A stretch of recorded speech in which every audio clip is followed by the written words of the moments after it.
If my mind can conceive it and my heart can believe it, then I can achieve it. What is visualization? How do the top athletes, performers and others use it to achieve their dreams? Can we use it to achieve our own little dreams? How to go about that? These are some of the questions that we will explore in this video. And towards the end, we will cover some visualization techniques and two important aspects of visualization. Most of the content out there focuses on only one aspect, so make sure you stick till the end. For a good start, let's hear it from the people who are already using this approach and are super successful. So once you can put yourself in a relaxed state, then I tell them it's like watching a movie. So it's essentially what it is. Sometimes it's like you're sitting in the stands watching yourself swim. And sometimes it's like you're in the water swimming. The key to visualization is, number one, it has to be very vivid. It has to be rehearsed many, many times. And the reason it works is because the brain cannot distinguish between something that's really vividly visualized and something that's real. So by the time Michael steps up on the block to swim a race in a World Championships or Olympic Games, he's swum that race hundreds of times in his mind before he gets up there. How does visualization help with that? It is everything for me. How so? So if you're going to play an overseas tour, say to Australia or England or something like that, I literally sat down 2-3 months before and I've made a decision in my head that I'm going to take their best bowler on. And when I train in the gym, when I'm practicing, regularly there are visuals running in my head, me dominating that bowler. When I train, I have music on, I'm putting myself in a situation where that guy is bringing the heat onto me and I'm countering that, and that becomes such a reality in your head. And invariably when I went into that situation, I ended up dominating that guy in their own home conditions. And what specifically are you seeing when you're visualizing? I'm actually seeing smashing that bowler all over the field. So I actually feel that emotion in my heart and I can feel that this is going to happen. And you tune your head or you tune your mind in a way that it's so convincing in your mind that when you're in that situation, your body just takes over because it's already registered in your mind. And when that happens, you feel like, oh man, this is so powerful. Because if something looks difficult and if you don't convince yourself to go out there and achieve the opposite, you're never going to be able to do it. You can't just land in a place and say, I'll see what happens. That way your chances of succeeding become very, very low. That you used to go up on Mulholland Drive and park every night and visualize seeing yourself as... Yeah, I would visualize, This is when you were broke and poor. Right, having directors interested in me and people that I respected saying, I like your work or whatever that is. And I would visualize things coming to me that I wanted or whatever. This was in like 1987, 85? Yeah. And I had nothing at that time, so it was like, but it just made me feel better. So didn't you write yourself a check? I heard that you did. Is that true? I wrote myself a check for $10 million for acting services rendered, and I gave myself 5 years, or 3 years maybe. And I dated it Thanksgiving 1995. And I put it in my wallet and I kept it there, and it deteriorated and stuff.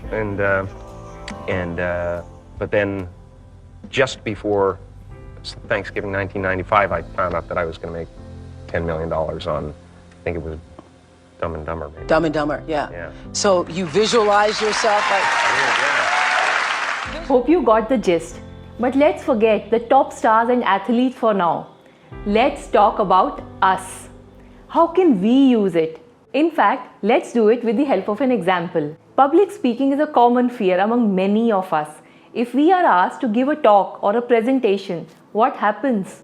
We think about all the goof-ups that we may do. How unimpressive we may sound. Or worse, we may fumble along the way. We worry about the audience making fun of us. Just the thought of standing in front of 100 people makes us sick, isn't it? It is not uncommon for people to actually feel nausea just before coming up on stage. This is such a powerful example of how our negative thoughts and beliefs are making biological and chemical changes in our body for us to actually feel sick We did not eat anything wrong. That is the power of our thoughts. That is the power of our mind. Just like negative thoughts can have a negative impact on our body, can we reverse it? Can we use the power of our thoughts, the power of our mind to progress on the positive side? So, how can we muster the courage to speak in front of 100 people? There is a way based on what we just learned, the power of visualization.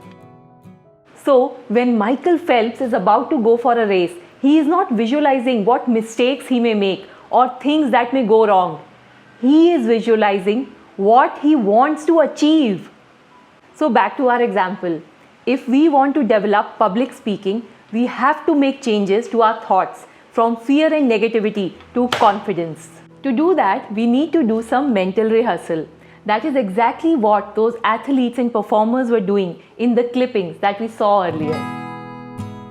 The technique is simple. Close your eyes and imagine performing that action.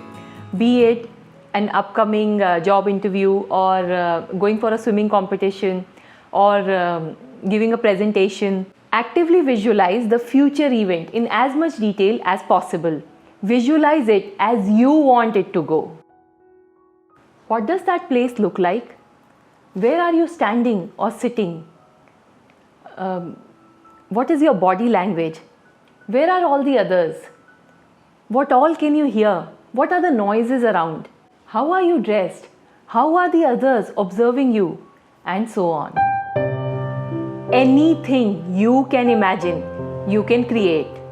You need to imagine the situation in as much detail using your 5 senses. You can see it, smell it, taste it, hear it, and feel it. For many people, it helps when they close their eyes, and then there are others who prefer to write it all down instead of doing it all purely in their minds. The stronger your vision and feelings, the stronger your belief and the stronger the impact is on your mind and body. You do it over and over again and the impact piles on. As I mentioned in the beginning, there are 2 levels or aspects of visualization. The one we just discussed is goal visualization, where you visualize yourself in the desired end state. Be it a successful business person or a confident presentation delivery or an amazing job interview. Most of the content out there just starts and ends with this. But there is one more aspect of visualization which is equally important. It is process visualization. So, what does it mean? Let's say you want to deliver that great public speaking thing or a presentation 10 days from now. With goal visualization, you are visualizing delivering it well on that day. With process visualization, you visualize the process that you go through while preparing for that awesome presentation. You visualize yourself preparing for it. You visualize yourself researching for it.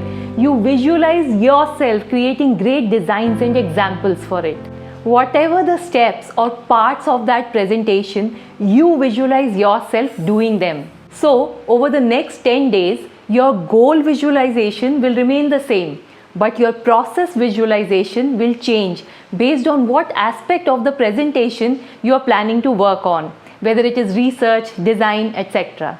You may not always know what all steps are to be taken, but at least you would know the next steps to be taken. Just focus on visualizing that.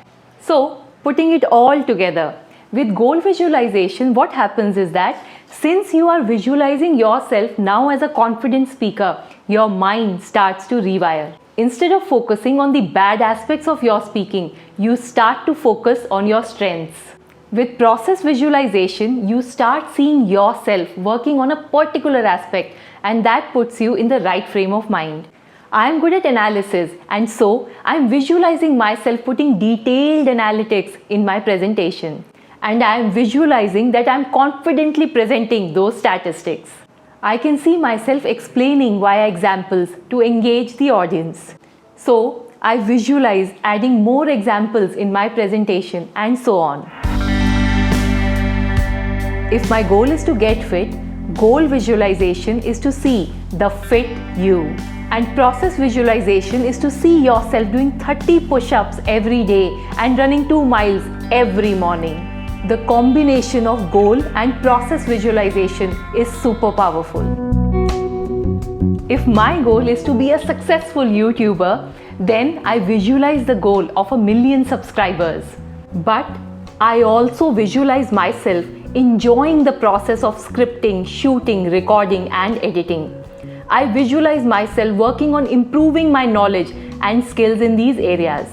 I visualize myself networking with other YouTubers to share knowledge and to learn from.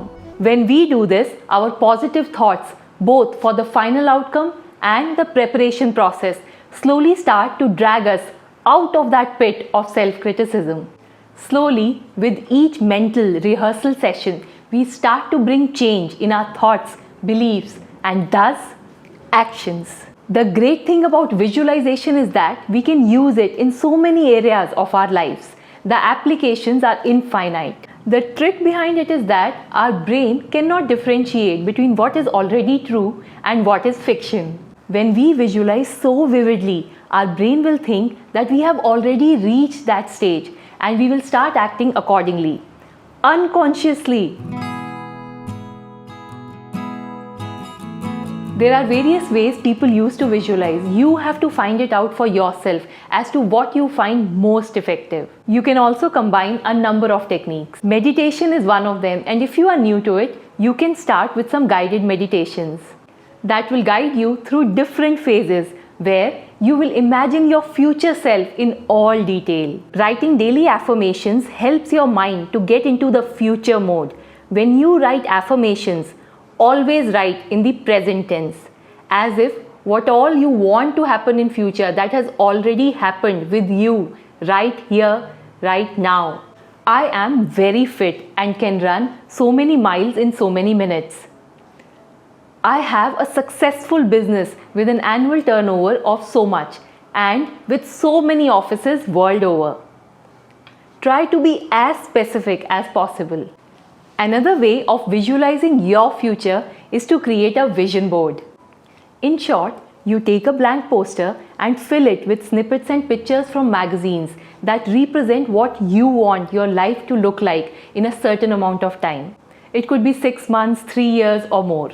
It is important to put the finished vision board in a prominent place in your office or apartment so that you are regularly reminded of it. As you can see, it's about visualizing in your mind, on the paper or on a blank canvas. Approach it with a childlike enthusiasm and try out different options so that you can find the one that works best for you. But note that just one of visualization exercise may not help. It's important to give yourself multiple doses. Be consistent because regular visualization can convince your brain that what you imagine is actually the truth. The more you visualize something, the stronger the vision becomes, and the higher the likelihood that you will get what you want. Why? Because you have done it already in your head, just like Virat Kohli, just like Michael Phelps, and many others. Our mind is truly powerful, so keep exploring and create the life you want with the help of visualization. Don't forget to watch this video where we explore the phenomenon of the placebo effect and its incredible potential to heal the body. Thanks a lot for watching and do subscribe to the channel for more videos on building a healthy mind, body and soul.